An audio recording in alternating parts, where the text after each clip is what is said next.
Kiai Muhammad Asrori Al-Ishaq lahir di Surabaya pada tanggal 17 Agustus tahun 1951. Ayah beliau Kiai Muhammad Usman Al-Ishaq adalah seorang mursyid Torekot Qadiriyah wal Nasabandiyah.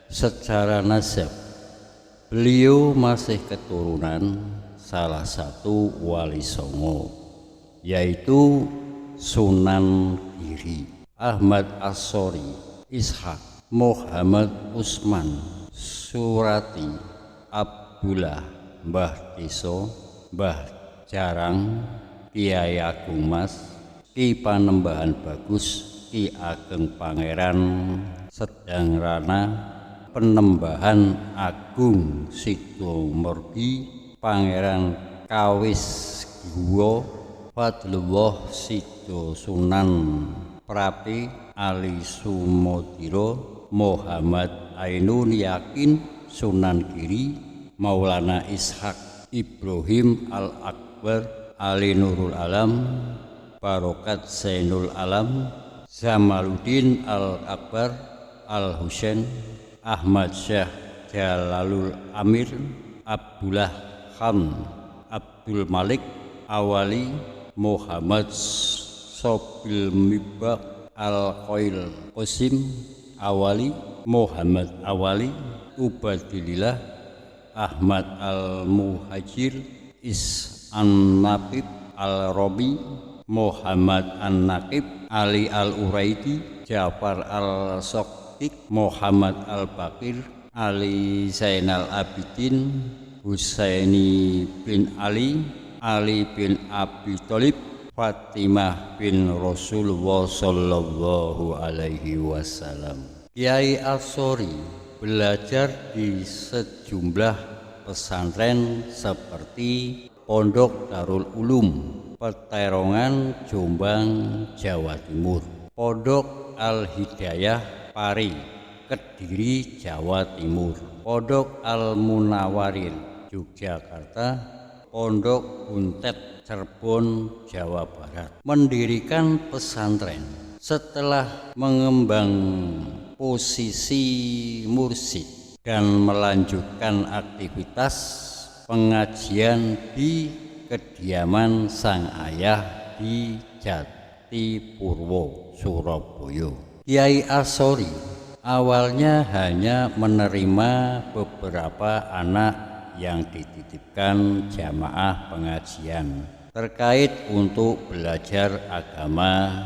Lebih lanjut, semakin banyak jamaah yang menitipkan anaknya untuk belajar, Kiai Asrori kemudian berinisiatif mendirikan aktivitas terkaitnya ke Dinding Lor pada tahun 1985. Di tempat ini ia memiliki sepetak tanah yang di atasnya kemudian dibangun ponpes. Sering bergulirnya waktu, ponpes Al-Fitrah pun terus berkembang dan kini telah menepati lahan seluas 3 hektar. Tentu saja pembangunan yang berluasan ponpes ini dilakukan secara bertahap, baik dengan dana pribadi maupun sumbangan dari para santri. Dengan jumlah santri lebih dari 3.000 orang, Ponpes Al-Fitrah ini mengolah semua jenjang pendidikan, mulai dari TK, madrasah, diniyah, aliyah, makadiyah, Taman Pendidikan Al-Quran TPQ, hingga Sekolah Tinggi Agama Islam SLTAI Al-Fitrah. Selain untuk sarana pendidikan, Ponpes ini sering kali digunakan sebagai tempat untuk mengajar acara bersama tarekot, seperti hal akbar yang dihadiri ribuan pengikut tarekot Qodiyah wal Naksabandiyah. Beberapa politis kadang negeri ini juga pernah berkunjung ke Ponpes ini, namun hal itu tak lantas membuat Kiai Al-Sori jemewah lalu tersebut ke politik praktis. Kiai Al-Sori dikenal sebagai sosok yang tak harus publikasi. Ia pun sangat jarang marah, seperti pernah dikatakan sang istri Nyai Mautiah bahwa suaminya adalah sosok yang sangat menghormati orang lain. Sang ayah adalah salah satu dari 3 pimpinan tarekot Qodiyah wal Naksabandiyah. 2 murid lainnya adalah Kiai Maki dari Karangketes Kediri dan Kiai Bahri dari Mojosari Mojokerto. Sepeninggal Kiai Usman pada tahun 1934, kepimpinan terletak kepada Kiai Al-Sori memang sesuai dengan wasiat Kiai Usman. Saat itu Kiai Al-Sori berusia 30 tahun dan dinilai masih terlalu muda untuk menjadi seorang mursyid. Namun berkat kecerdasan dan ketawaduannya rendah hati, ia berhasil menjalankan perannya sebagai pemimpin tarekot Qodiyah wal Naksabandiyah.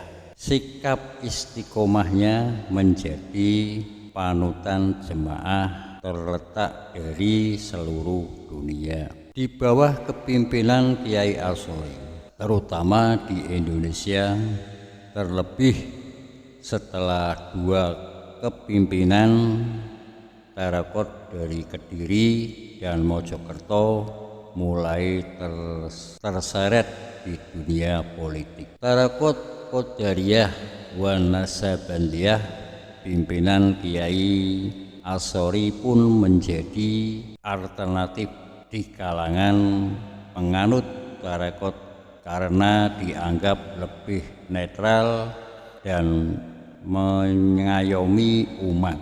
Oleh karena sahabat, santri dan para pengikutnya, Kiai Al-Sori dikenal sebagai pribadi yang memiliki kesatuan luar biasa. Keluasan sang Kiai menyampaikan pesan Islam membuat beberapa kalangan protesional terpikat untuk bergabung ke dalam tarekot Wisnu menyambut. Cukup banyak murid Kiai Al-Sori yang berlatar belakang akademis, arsitek, penjabat hingga pengusaha. Sejumlah warga keturunan Tiongkok dan Surabaya dan Semarang pun tertarik mengikuti pengajian beliau.